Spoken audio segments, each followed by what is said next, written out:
Hey everybody, we're back and this is part 2 where we were talking about textuationships, situationships, it's complicated, relationships, and just all kind of things around dating. So we thought we'd come back because we still had some other things we wanted to talk about. What did you just ask us? Oh, I said, have you ever created like a not a relationship, but a connection to somebody in your head because they remind you of somebody else? Okay. For example, I created this, like I have a strong connection towards somebody that haven't even impacted my life. You know what I'm saying? All because they remind me of somebody that I know I can't be with. Okay. Is that too deep for this? No. And it's like, this person reminds me of that person, talks like that person, moves like that person. All the mannerisms are the same. And it's like, I don't know. It's like, for some reason, I have this like attachment to them that. Well, as long as it's not unhealthy, then no. I think that is. Well, it depends on if you're trying to build a relationship with him based solely on those facts. No, it's just like nothing's happened to nothing went of that. But I'm just like, I was connected to this person.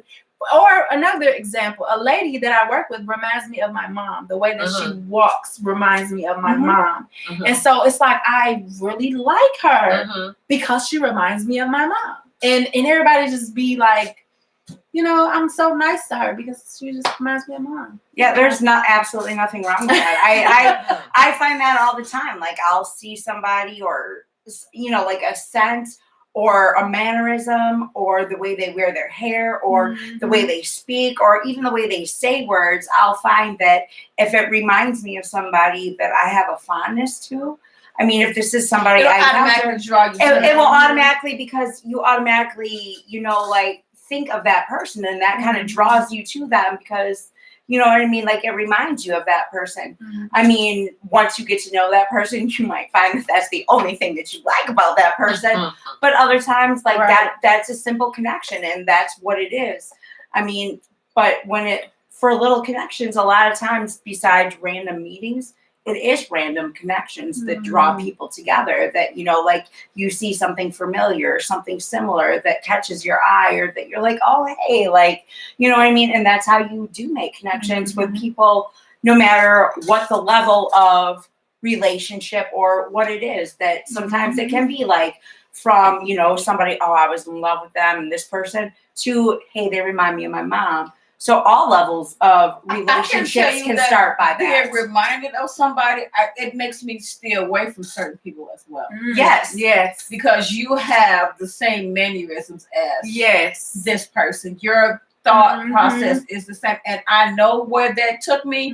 I want and they could have never did nothing to you. And they could have never they could not even be in the aspect of what it was, but just those things that nope. I don't even want to have a conversation with you based on this person. Don't you see paradox in that? It's interesting. I'm sitting here as I'm listening to you guys thinking about randomness versus familiarity, and in that there's paradox. And the reason why I say that is because you want the familiarity of something that's known to you to try to figure out how to choose something, because that familiarity or the history of something before is what makes you know what you like and don't like.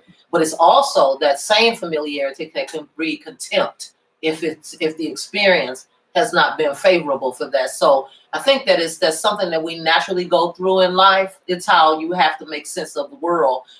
But to your point, Dar, I think it's also a great defense mechanism, because if you've experienced negative things, then the familiarity piece that breeds the contempt is a sign of a warning for you to go in another direction. And that, to me, is the thing that's called intuition. And oftentimes we don't pay attention to intuition. And so I just was thinking about that as we were sitting here, and I know it might have sounded really kind of like, where did she go with that? But that's what it was. It was like, that makes perfect sense. You have this whole way of paradox all the time during the day. It's like, oh, I really like the smell of that. But then your brain might say, remember what happened when that smell was on that person connected to that situation, and that thing happened, But also, unfortunately, some people continue on doing what's familiar and what they know, no matter how toxic, because it's familiar and that's what they know and that's what they understand. That's what I mean by the paradox of it. They keep doing it anyway. They know Right. it's not good for them. I mean, it takes know a how certain it's point gonna where, turn like, out, but yeah. how you said you stay away from certain people. Like, sometimes you have to, get that point. Like, I mean, it's like touching the flame after you've said enough. Some people are going to touch the flame once, and they're going to be like, oh, shit, let me But what's stay the away from the difference? fire from now. Other people are like, well, Let me touch it again. I don't remember I if don't it think burned it's too that bad. high. Let me But so what do you think is the difference between the people who self-love. get it the first time and decide, damn, I burned myself, I know that's hot, I'm not gonna do it, versus the other person that says, well, I'm in a different kitchen now, or that's a different stove. Self-love. You know. And I don't even know if it's so much as self-love. It's the fact that you don't want to put that off on somebody else. That's not the person that did this, so why am I perceiving them to be that way? And you know in your mind all of the signs. You see it all, and it's all the same thing you've already gone through, but yet you're saying, that's not the same person. I don't want to treat him that way. That's not who did that to me, so I don't want to treat him that way. But then you go through the process of it, and you're like, dumbass. Yep.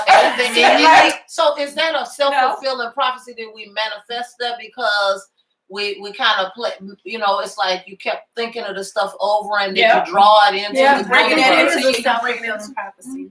And the person that I was like morphing into the person that I couldn't be with. And I think it's weird and it's sad, and rest in peace to this person, but they passed away just suddenly. And I just felt like in my head that was like a let it go, like get over it.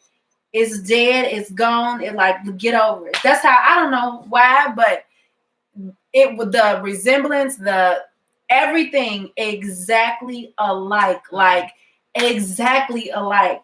And so I'm just gonna say this though, but just, I mean, in general, like that happens a lot, but specifically with you, like everything, there's just way more story behind everything. So there's probably a much, much deeper, and I'm not gonna say anything about anything, but with you, there's a much deeper.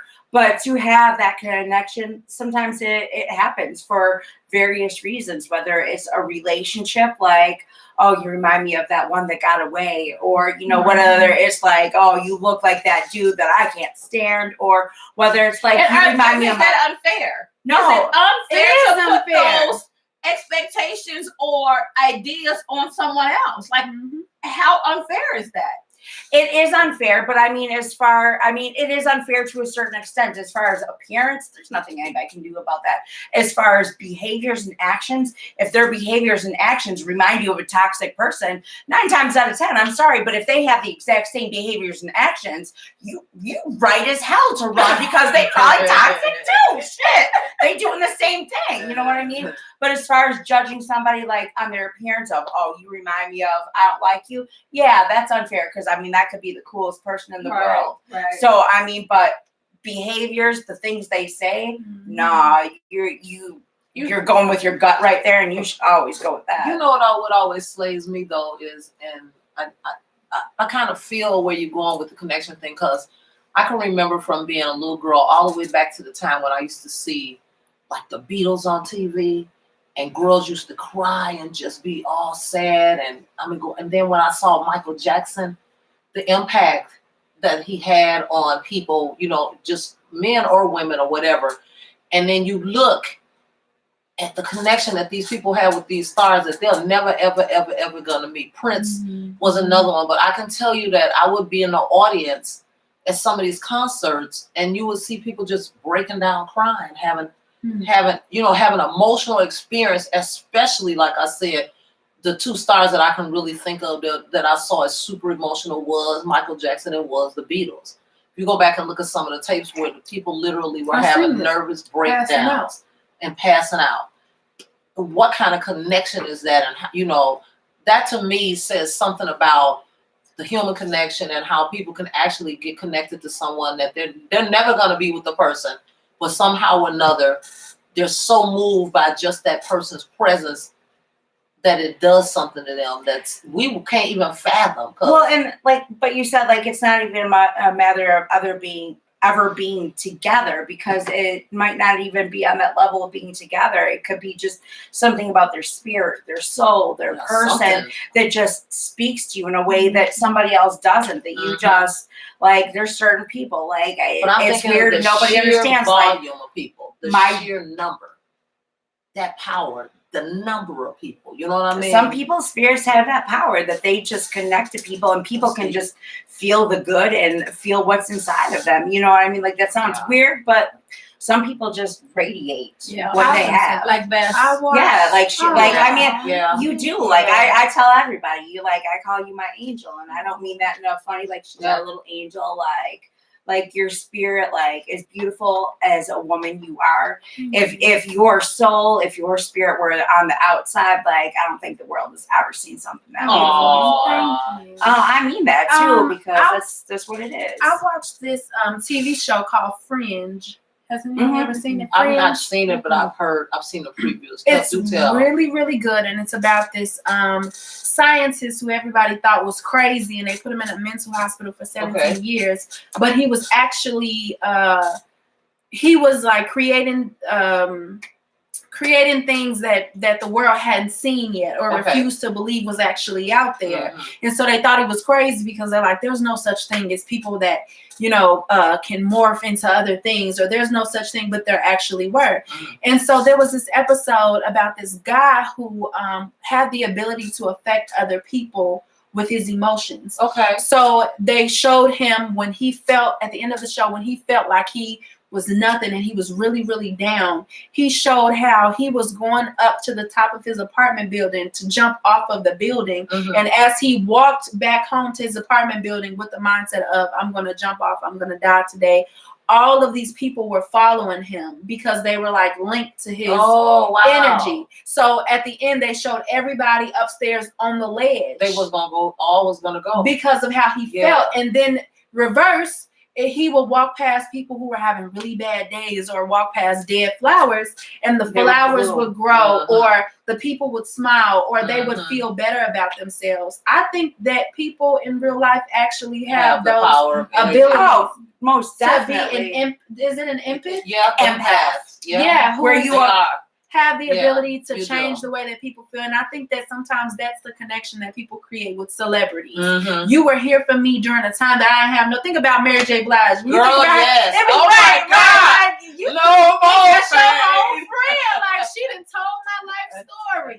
But then also think about people that impact other people with their music, like Beyonce or something like that. I mean, there's been so many comedians where like, I mean, notoriously, so many comedians have depression. There's been so many people that were, I was so depressed, and I watched you, and you made me laugh through the toughest part of my lives. And because of you, like, I had something to look forward to and laugh. And just that simple connection is, you know what I mean? Like, have you ever thought it's the human connection? You know what I mean? The people that are giving off that energy, who's giving the energy back to them? We often talk about energy. I'm going to tell energy you, givers, like who gives them the energy to keep to going? Because they're the ones that's giving us all the energy. I'm going to tell you right now, like, I'm an empath.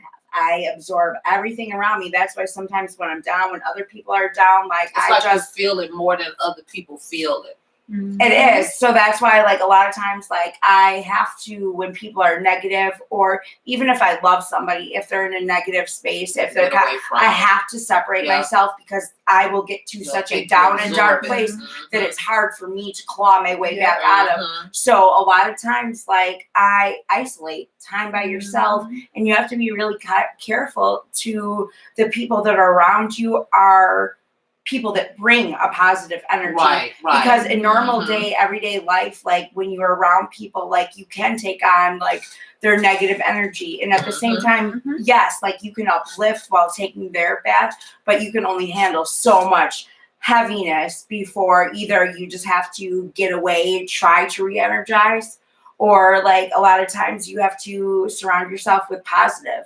That's why it's weird. But for me, like, I don't know how you feel it, but for me, like what I say, like, I have to give you a hug. Is sometimes like I absorb that. And for me, you're like a battery. You know what I mean? Like Recharge. you just like, for me, like a lot of like, if I'm feeling heavy or negative, it's like a changeover. You know what I mean? And for me, like, because I carry a lot of weight, that's like I carry it for everybody, especially people closest to me. Like I carry so much. That's why I'm always, are you okay? Are you like, are you, I'm so protective because like I just, and so at the end of the day, like if you just let that go, like you sink into a deep, dark depression if you don't take care of yourself and make sure you separate yourself from people that are always negative. I mean, you can love people, they cannot be a bad person, but when all they have to do is, well, this is bad, this happened, when that's everyday life, you have to love them from a distance. Otherwise, it will swallow you whole. And that's why Elle's house is like a, it's like the wall socket, and we're like the chargers because think about like you know, when we call them emergency sister, we call it emergency sister time. And we just had a really bad week or something's going on and one person's feeling some type of way. We all like link up and then it's like, okay, now we re-energize. Now we can get through the rest of our week. When you are energy givers and surround yourself with those same type of energy givers, it's like you don't feel like your energy is being sucked out. It's like you keep recharging. So, but we know we have a recharge port. Because we just had a emergency meeting on Friday, and we're gonna put that out there. We had a 911 call. Look, I just don't feel good. My spirit ain't right. We there. See you when I get out of work. You know, everybody's here. We showed up in full effect as we should as sisters. And it's something how you feel 1,000 times better. And it's crazy because so many people, they probably question me more than, I don't know if they question you when I say like these are my sisters, and I what you mean? We don't look like your sisters? Are they we call her Dar. No, this is what I get. Like I show the picture and they look at me and they're like, "Oh, these are your sisters." Yes, these are. These are the couple of black women that you hang out with. These are your sisters. And I said, "No, these are my sisters." And I said, "You can call each and every one of them and ask them the same thing." And I bet you each and every one will tell them that's my motherfucking sister. Try to tell any of us different. And that's part of it, is like that connection that like we just naturally like we vibe. There's just something, and it's been instantaneous and it's never stopped. And it was the 3rd of September. You'll always remember. Yes, I will. Hey, that was the day that my daddy died. Who was he? Papa was a rolling stone. Wow. Wherever he laid his hat was his home. When he died, all he left us was alone. So that's what you gotta see to him next time. You gotta tell him your papa was a rolling stone. You know, hey, that's what we do. Shout out to the Temptations. Always got something for us here. Yeah, I can always think of something to set the occasion, set the mood right, y'all. Part 2 got interesting. Yeah, I know. We didn't switch, but it's all important. But we didn't switch up. Look, you don't never know what you gonna get. But all of it connects back to relationships. It does. And all of it. Like we started off talking about the dating type, but it's all connections and how you interact with each other. And it comes down to relationship is sisters. Exactly. Sistership. Sistership. Hey. But it all comes down to sometimes it's complicated because I'll be like, they get on my nerve. But that's what it is. Right. And that's what it is. And that's what any type of relationship is. It's good and bad. You can't expect any type of relationship, whether it's sisterhood, friendship, anything, to be all good. You just have to, if it's a romantic relationship, you just have to understand that there's going to be good and bad. And if you care about that person, care about them enough to weather through the storm with them, like you can't expect every day to be sunny. Mm-hmm. And if you know, I want sunshine and rainbows every day. I don't know what you're talking about. Keep them rain and clouds over there somewhere. Oh my God. No, shit. We're going to take those rainy days and we're going to stay inside and we're going to make good use of them. Oh, yeah. So, I like the way you think. We're going to pray and ask God to turn that water to oil. I'm going to have tea kettle. Should we pull anything out of there before we end our segment for tonight? Oh, yes. Come on. Some tea kettle talk, because, you know, We need y'all to I'm feeling mouthy. have a sip and a seat. Okay. Have a sip and a Give seat. it to that one over there. Okay, I'm feeling. You feeling a little? Give it to that one over there. Everybody in the club is a little tipsy. Look. Hey, everybody in the club, Hey, get tipsy. Everybody in the club. Can you read? Come on, y'all. My tea is Come on. is- I'm is- Oh, okay, I feel it. You felt it? Yeah, a woman cannot buy. Now, I'm gonna say what it says here, and I'm gonna like give my Allison. A woman cannot abide nor respect a man who is non-productive. Now, when you say abide by, I'm gonna go with a marital status on the abide by. Now, respect, that's open. Now, if we're talking about like I'm out busting my ass and you driving my car around with different bitches while I'm Baby at boy. work, Baby you're not boy. productive. Not this bitch. Not never. Not now. No. Can't respect them. Yeah, can you abide a man who is not denying? I took this as, can you like follow? Like if you're in a relationship or whatever, can you follow this person? Can you? Where the hell are we respect gonna him? follow him to? I'm driving. Hey, He ain't got no car. You ain't got no car. Fuck, I'm gonna follow a motherfucker when I'm driving. This done turned to all It the done way turned to look. Come on, Elle, turn it off. Look. She Is it bad? I don't think it's bad on those terms, but it goes back to the conversation that we had when Ricky was here, where women are taking the leadership Yeah. in relationships and men don't have the reins anymore because you have women that are making more money. You have women that are doing so much more than what the man is in a relationship that will have their balls. And that just is what it is. So with that, yeah, where does it lead? Now, I agree with you completely that there are women that are just alpha women that I make more that like, but for me, like exactly the way it was written as like a non-productive. Now, if I'm the CEO of a company and I marry you or I'm dating you and I know that you're the garbage man, you know what I'm saying? Like nothing against garbage But man. that's 'cause we not actually being do. non-productive. That's not exactly. That's my point. So that when a woman takes the power and like demasculate, there's nothing wrong with that. I'm saying non-productive. So I'm saying like, shit, I'm not going to do anything. I'm going to let her take care of me. I'm going to let you do it all. That there ain't no respect in that. But as far as, you know, a man making less than a woman, like definitely a man like that deserves respect. Just because he makes less than you doesn't make him less of a fucking man. He just makes less.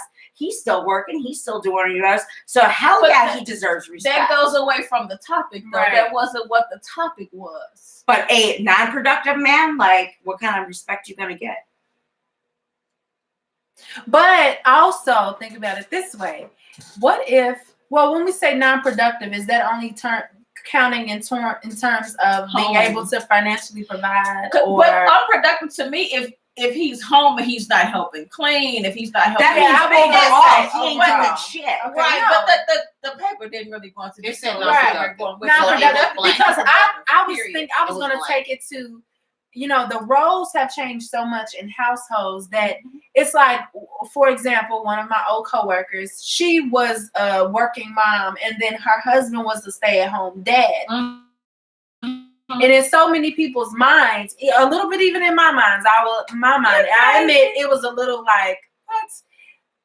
But think about it the other way. Like, if a woman stayed at home, but is he being non-productive? No, I don't think so. He's a productive home, father. right, He he's taking deserves care of the respect. kids. He takes Right. care of his children. He deserves every ounce of Right. respect. He is productive. So I think just that because just he's means- not the one in the workforce. If he's not working, I'm or saying not he's sitting providing, on his right. ass and not doing anything for Right. anybody, including That's what himself. we meant. We meant that Well, he no. wasn't doing nothing. Yeah. He was sitting Yeah. at home Naked. playing video games, Yeah, no. and I'm taking care of you eating my fruit snacks. Right. Not even eating your fruit snacks. Those are my son's fruit Right, snacks. You put those back. Eating Not the for you. kids' fruit snacks, the Lunchables, everything. I ain't got no kids, so they mine. I got fruit snacks on my You know adults hide behind the kids. That's they grandkids be in the store pretending like the food in the car like they got kids at home, but no, it's all them. Well, that's all for tonight, y'all. Right? That's That's all. And we will see you next time on Tea Kettle Talk. And I hope you have a great night. But for now, you need to have a sip and a seat. Yes. Sip and a seat. Sip and a seat. Yeah. Jazz hands.